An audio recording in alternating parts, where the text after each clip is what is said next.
மாந்திரிகத்தில் இப்போ செய்து காட்டும் இந்த கலை உக்ர சக்கரம். உக்ரன்றதை வந்து கேட்டிங்கனாக்கா, வக்கரம்னாக்கா எது செய்தாலுமே வந்து அதில் ஒரு தடையை ஏற்படுத்தி அதை தடங்களாக்கி சிரிக்கிறது வக்கரம். உக்ரன்னா எதையுமே 100% செய்து பாஸ் பண்ணுறதுக்கு உண்டான வழி தான் அந்த உக்ர சக்கரம். இந்த உக்ர சக்கரத்தில் வந்து பார்த்தீங்கன்னாக்கா, நீங்கள் சக்கரம் போட்டு காளியவும் நடுவில் போடலாம், அதுக்கப்புறம் கேட்டிங்கன்னா துர்கையும் போடலாம், அதுக்கப்புறம் கேட்டிங்கன்னாக்கா உங்களுடைய வேலையை சாதிக்கிறதுக்காக எதை வேணாலும் நீங்கள் போடலாம், ஒன்றும் தப்பு கிடையாது. ஏன்னு கேட்டிங்கன்னாக்கா, இந்த உக்ர சக்கரமே வந்து ஒரு இவங்களுக்குன்னு தான் கிடையாது. மாடனை போடலாம், சுடலையை போடலாம், அதுக்கப்புறம் பார்த்தீங்கன்னாக்கா எந்த விதமான ஒரு துஷ்ட ஆத்மாங்களையும் நம்ம பிரயோகம் பண்ணிக்கிறதுக்கு உண்டான மிகப்பெரிய சக்கரம் தான் இந்த சக்கரம். இந்த சக்கரத்தை வந்து எதுக்கு போகணுன்னு கேட்டிங்கன்னாக்கா,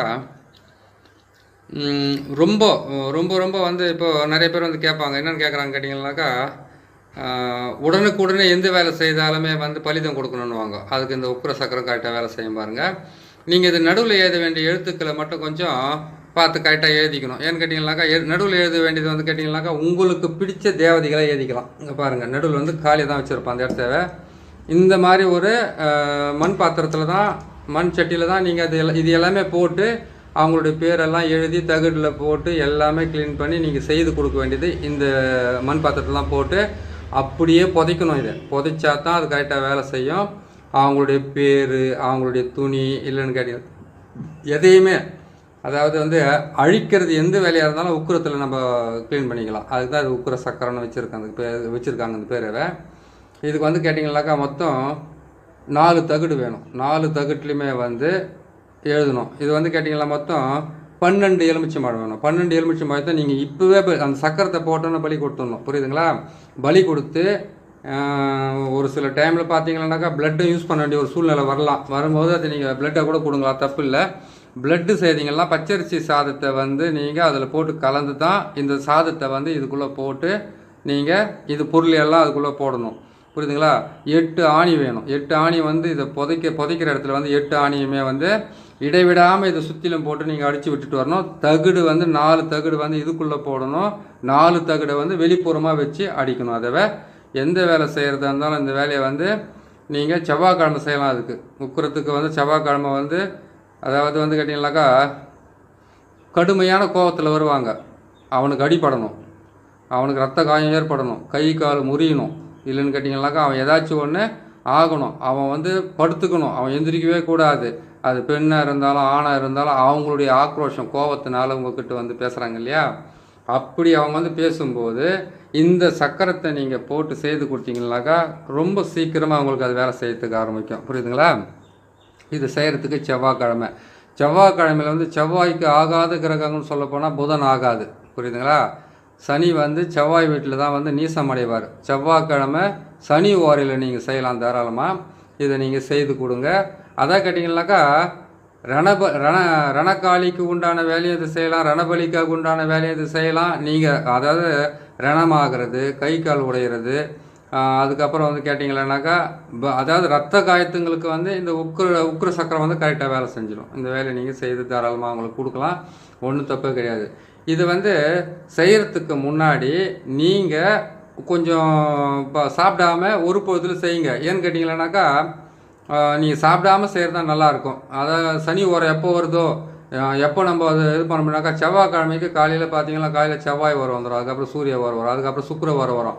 சுக்கிர ஓரைக்கு அப்புறம் பார்த்தீங்கன்னாக்கா உங்களுக்கு புதன் ஓரம் வரும். புதன் ஓரைக்கு அப்புறம் பார்த்தீங்கன்னா சந்திர ஓரம் வரும். சந்திர ஓரம் முடிஞ்ச உடனே கரெக்டாக சனி ஓரம் வந்துடும். புரியுதுங்களா? அந்த சனி ஓரில் தான் செய்யணும். மேக்ஸிமம் பார்த்தீங்கன்னாக்கா நீங்கள் 6, 7, 8, 9, 10 மணி வரைக்கும் கொஞ்சம் இதுவாக இருந்து அதுக்கப்புறம் வந்து அந்த சனி ஓரில் நீங்கள் செய்து முடிச்சிக்கங்க. புரியுதுங்களா? இந்த சனி ஓரில் செய்கிறதுக்கு முன்னாடி நீங்கள் உக்காந்து செய்யும்போது வந்து பார்த்தீங்கன்னாக்கா நீங்கள் வெறும் தரையில் உக்காந்து செய்யக்கூடாது. முடிஞ்சாக்கா ஏதாச்சும் ஒரு ஆசனம், ஒரு மன மாதிரி கூட போட்டுட்டு உக்காருங்க.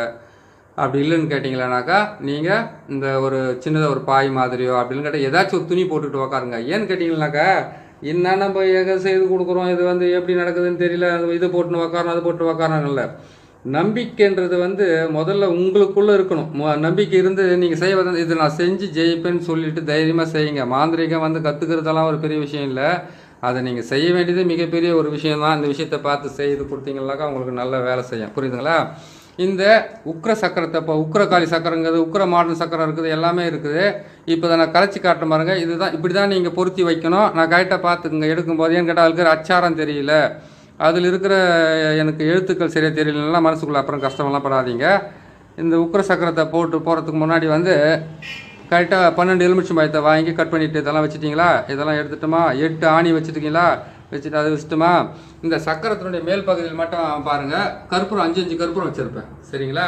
5 கற்பூரம் 5 கற்பூரம் 5 கற்பூரம் வச்சுருக்கேன் பாருங்கள். இந்த கற்பூரத்துங்களை வந்து முதல்ல வந்து சக்கரத்தை போடும்போது கொளுத்தி ஆகணும். ஆளை உட்கார வச்சு செய்கிறதுனாலும் கொளுத்தி தான் ஆகணும். நீங்கள் வேறு எது செய்கிறதா இருந்தாலும் அது கற்பூரத்தை கொளுத்தணும். நான் கொளுத்தலை, இப்போ முடிச்சுட்டோன்னு நான் கொளுத்திடுவேன் அதை நான். ஏன்னு கேட்டிங்கனாக்கா கற்பூரம் கொளுத்திட்டு எரிஞ்சிக்கிட்டே இருந்து பார்த்தாக்கா இன்னத்தையும் எரி வச்சுட்டு இருக்கிறாங்களே அப்படின்னு சொல்லிட்டு அதுக்கும் ஒரு பயத்தை உருவாக்குவாங்க அவங்க. அதனால் வந்து இதை கொளுத்திட்டு நான் செய்கிறதுக்கு வந்து கொளுத்திட்டு செய்ய வேண்டிய வேலையெல்லாம் இன்னும் நிறைய வேலைங்க இருக்குது. அதெல்லாம் அப்புறமா செய்து காட்டுறேன் நான். இதை பாருங்கள். பார்த்துட்டு வந்து இந்த உக்ர சக்கரத்தை வந்து போடணும்னு கேட்டிங்களானாக்கா இந்த மாதிரி விதி பிரகாரம் தான் போடணும். இதை பார்த்துக்குங்க. இப்போ பாருங்கள், தெளிவாக தெரியும் உங்களுக்கு. இருங்க, இது ஒரு நிமிஷம் இதை எடுத்துலாம். இதை பாருங்கள். இது வந்து எல்லாம் பார்த்தீங்கன்னாக்கா எல்லா சூலமும் வந்து மேல் நோக்கி போடுவோம். ஆனால் இது மட்டும் இந்த உக்ர சக்கரத்தை மட்டும் கீழே போடுவோம். இதில் வந்து இந்த சக்கரத்தை போட்டிங்களா, இங்கே பாருங்கள், இங்கே வந்து எதிரியோட பேர் எழுதணும். உக்கிரமாக இருக்கிற இந்த சக்கரத்தில் வந்து இங்கே வந்து எதிரியோட பேர் போடணும், இங்கே வந்து எதிரியோட போடணும், இங்கே வந்து எதிரியோட பேர் போடணும். கண்டிப்பாக வந்து இதுக்கு வந்து கோழி பலி கொடுத்து அவனை கருங்கோழியான கொடுக்கலாம், பெட்டை கோழியான கொடுக்கலாம், சேவல்னா கொடுக்கலாம். எந்த கோழி கொடுத்தாலும் பிளட்டு கொடுத்தீங்களா கரெக்டாக வேலை செய்யும். எப்படி செய்யணும்? இந்த சக்கரத்தை போட்டு ஆளை உட்கார வச்சிட்டிங்களா?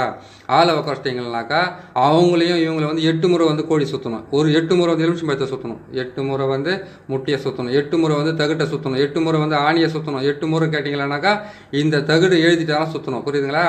இதில் வந்து 8 தகுடு போட்டு எழுதுறீங்க. 8 தகுடை போட்டு எழுதிட்டு இதனுடைய அச்சாரம்னு பார்த்தீங்களானாக்கா நங் மிரியும். அதாவது அச்சாரம் சொல்கிறேன், உங்களுக்கு மூல மந்திரம் சொன்னால் தான் புரியும் உங்களுக்கு. நங் மிரியும், நங் கிரியும், நங் பிரியும், நங் நசியும். இதுதான் இதனுடைய மூல மந்திரமே. இதுக்கு ஓம் என்ற எழுத்து போடவே கூடாது. ஏன்னு கேட்டிங்களானாக்கா இது கடுமையாக வேலை செய்கிறதுனால இதுக்கு ஓம் என்ற எழுத்தை மட்டும் யூஸ் பண்ணாதீங்க. அதே மாதிரி இது போடும்போது வந்து பார்த்தீங்கன்னா அவங்களுடைய பேருங்களை வந்து கரெக்டாக சொன்ன மாதிரி இந்த இடத்துலையும் இந்த இடத்துலையும் இந்த இடத்துலையும் இந்த இடத்துலையும் போடுங்க. ஏன்னு கேட்டிங்கனாக்கா நிறைய பேர் கேட்டிருக்கீங்க. என்னென்னு கேட்டிருக்குன்னு கேட்டிங்கனாக்கா, சார் உடனே ஏதாவது நடக்கிற மாதிரி வேலை இருந்தால் சொல்லி கொடுங்க போடுங்க அப்படின்னு சொல்லியிருக்கீங்க. காளியினுடைய விஷயத்தையும் கேட்டிருக்காங்க. இதே வந்து கபால காளிக்கு கூட இந்த சக்கரத்தை போடலாம். ஆனால் உள்ளே வந்து ஒரு ஆண் உருவமோ பெண் உருவமோ போடணும். மேலே வந்து கேட்டிங்களானாக்கா 6 சூலம் வர்ற மாதிரி அதுக்கு போடணும். அது வந்து கேட்டிங்கன்னா அது வேறு சக்கரத்தில் நான் போட்டு காட்டுறேன். அதை இதை போட்டுட்டிங்களா? முட்டியில் அவங்க பேர் எழுதிட்டிங்களா? எலுமிச்சம்பழத்தில் அவங்க பேரை எழுதிட்டிங்களா? தகுட்டில் அவங்க பேரெல்லாம் இந்த சக்கரத்தை போட்டு எழுதிட்டிங்களா? நான் சொன்ன மாதிரி கொண்டு போயிட்டு இதை செய்ய வேண்டியது வந்து புத்து இருக்குது பார்த்தீங்களா? புத்துக்கு கீழே தான் இதை புதைக்கணும். அப்படி இல்லைங்களா கருவேலை மரத்துக்கு கீழே தான் வைக்கணும். சிட்டியில் இருக்கிற இடத்துல வந்து எங்கே புத்துக்கு போகிறது, எங்கே வந்து நீங்கள் கருவேலை மரத்துக்கிட்ட போகிறது அப்படின்னு சொல்லிக்கலாம். இது பார்க்க போனால் ஆணிலே அடிக்கக்கூடாது. இதை கருவேலை முள்ளில் தான் அடிக்கணும். அப்படி எட்டி முள்ளில் தான் அது வந்து அந்த தகுட்டை வந்து அடிக்கணும். அது எப்படி அடிக்கணும்னு கேட்டிங்கனாக்கா இதுக்குள்ளே போட்டுட்டீங்க. நீங்கள் அந்த மண் பாத்திரத்துக்குள்ளே போட்டுட்டீங்க. மண் பாத்திரத்துலேருந்து எல்லாமே போட்டு அவங்க பேரெல்லாம் எழுதி வந்து அவங்களுக்கு 8 முறையெல்லாம் வந்து இறக்கி எல்லாமே செய்து முடிச்சிட்டிங்க. கோழியும் பலி கொடுத்துட்டீங்க, எல்லாமே செய்துட்டீங்க. செய்து முடிச்சிட்டோன்னா இதை எடுத்துன்னு போயிட்டு அந்த இடத்துல புதைச்சிட்டு கரெக்டாக பார்த்தீங்கன்னாக்கா இது பாருங்கள் எப்படி வச்சுருக்கிறேன் பாருங்கள். இங்கே ஒரு தகுடு வரும், அந்த புதைச்சிங்கனாக்கா இங்கே ஒரு தகுடு வரும், இங்கே ஒரு தகுடு வரும், இங்கே ஒரு தகுடு வரும். அதுக்குள்ளே வந்து தகுடு வரும். இந்த கற்பூரமெல்லாம் போட்டு எரித்து அப்படியே வந்து இந்த மண் பாத்திரத்தை போட்டு மூடி, அந்த மண் பாத்திரத்தை மேலே போட்டு மூடி இதே மாதிரி நூலில் தான் கட்டணும். கட்டிட்டு என்ன பண்ணுங்க, மஞ்சள் குங்குமத்தை மேலே வைக்கலாம், இல்லை வெறும் குங்குமத்தோடு வைக்கலாம், இல்லை குங்குமத்தோடு போட்டு நல்லா இறுக்கி கட்டி அவங்களுடைய காலடி மண்ணோ துணியோ அவங்களுடைய ஃபோட்டோவோ எதுவாக இருந்தாலும் செய்து கொண்டு போயிட்டு அவங்க தலையை இறக்கி, அதாவது இது எதுக்காக செய்யுதுன்னு கேட்டாக்கா நீங்கள் 4 வேலைக்கு யூஸ் பண்ணிக்கலாம். புரியுதுங்களா? அதாவது கடுமையான எதிரிக்கு யூஸ் பண்ணிக்கலாம், கடுமையான போட்டி பொறாமல் இருக்கிறவங்க யூஸ் பண்ணிக்கலாம். அப்படிலாம் கேட்டிங்கன்னாக்கா அந்த கேஸுங்கெல்லாம் கூட நடக்குது பாருங்கள். அதாவது எதிரிகளால் வந்து அந்த கேஸ் போட்டாங்க, இந்த கேஸை போட்டாங்க, அப்படி பிரச்சனை பண்ணிக்கிட்டு இருக்காங்க. அதெல்லாம் கூட நீங்கள் இதில் செஞ்சுக்கலாம். அந்த வேலையை கூட அதெல்லாம் போட்டு இறக்கணும். கோழியை பலி கொடுக்கணும் கண்டிப்பாக. ஆனால் பொட்டை கோழியை சேவல் கோழின்னு பார்க்காதீங்க. எந்த கோழியாக இருந்தாலும் நீங்கள் பலி கொடுத்துடலாம். இதுதான் கொடுக்கணும் கிடையாது. ஏன்னா காளியாக இருந்தாக்கா சேவல் கொடுக்கணுன்றது ஒரு விதி இருக்குது. காளிக்கு ஏன் சேவல் கோழியை கொடுக்கணும்னு கேட்குறீங்கன்னு கேட்டாக்கா அவங்களுக்கு ஆக்ரோஷமே வந்து ஆண்கள் மேலே தான். புரியுதுங்களா? அவங்க வந்து எந்த காளியாவது பெண்கள் அழிச்சாங்கன்னு பார்த்துக்கிறீங்களா, ஆணை தான் காலில் போட்டு மெரிச்சிக்கிட்டு இருப்பாங்க. அதனால் காளின்னு போயிட்டீங்களானாக்கா அதுக்கு வந்து ஆண் கோழி நீங்கள் கொடுக்கணும். முனீஸ்வரனுக்கு ஆண் கோழி பெண் கோழி தான் கொடுக்கணுன்றது விதியெல்லாம் எதுவும் கிடையாது. எந்த கோழியானா கொடுக்கலாம் அவர். ஏன்னு கேட்டாக்கா முனீஸ்வரனுடைய சனீஸ்வரனுடைய மறு வடிவம் தான் முனீஸ்வரன் வரும், புரியுதுங்களா? அதனால் இந்த வேலையை செய்து கொடுங்க, அவங்களுக்கு நல்லபடியாக செய்து கொடுங்க, எந்த விதமான பிரச்சனையும் வராது. இதுக்கு உண்டான மூல மந்திரமாக சொல்லியிருக்கேன். நங் மிரியும் நங் கிரியும் நங் நசியும், அதுக்கப்புறம் பார்த்தீங்கன்னாக்கா நங் பிரியும் நங் நசியும், இதுதான் இதனுடைய மூல மந்திரம். இந்த மந்திரத்தை வந்து கரெக்டாக ஒரு பேப்பரில் எழுதி வச்சுக்கோங்க. அடிக்கடிக்கு உங்களுக்கு வந்து யோசிக்க வேண்டிய தன்மையாக இருக்காது. அதே மாதிரி கேட்டிங்களேனாக்கா நம்ம செய்யக்கூடிய எந்த வேலையாக இருந்தாலும் பாருங்கள், ஒருத்தருக்கு வந்து பிரச்சனைன்னு வந்தாலும் நம்ம செய்து கொடுக்க நம்மளுடைய கடமை தான்.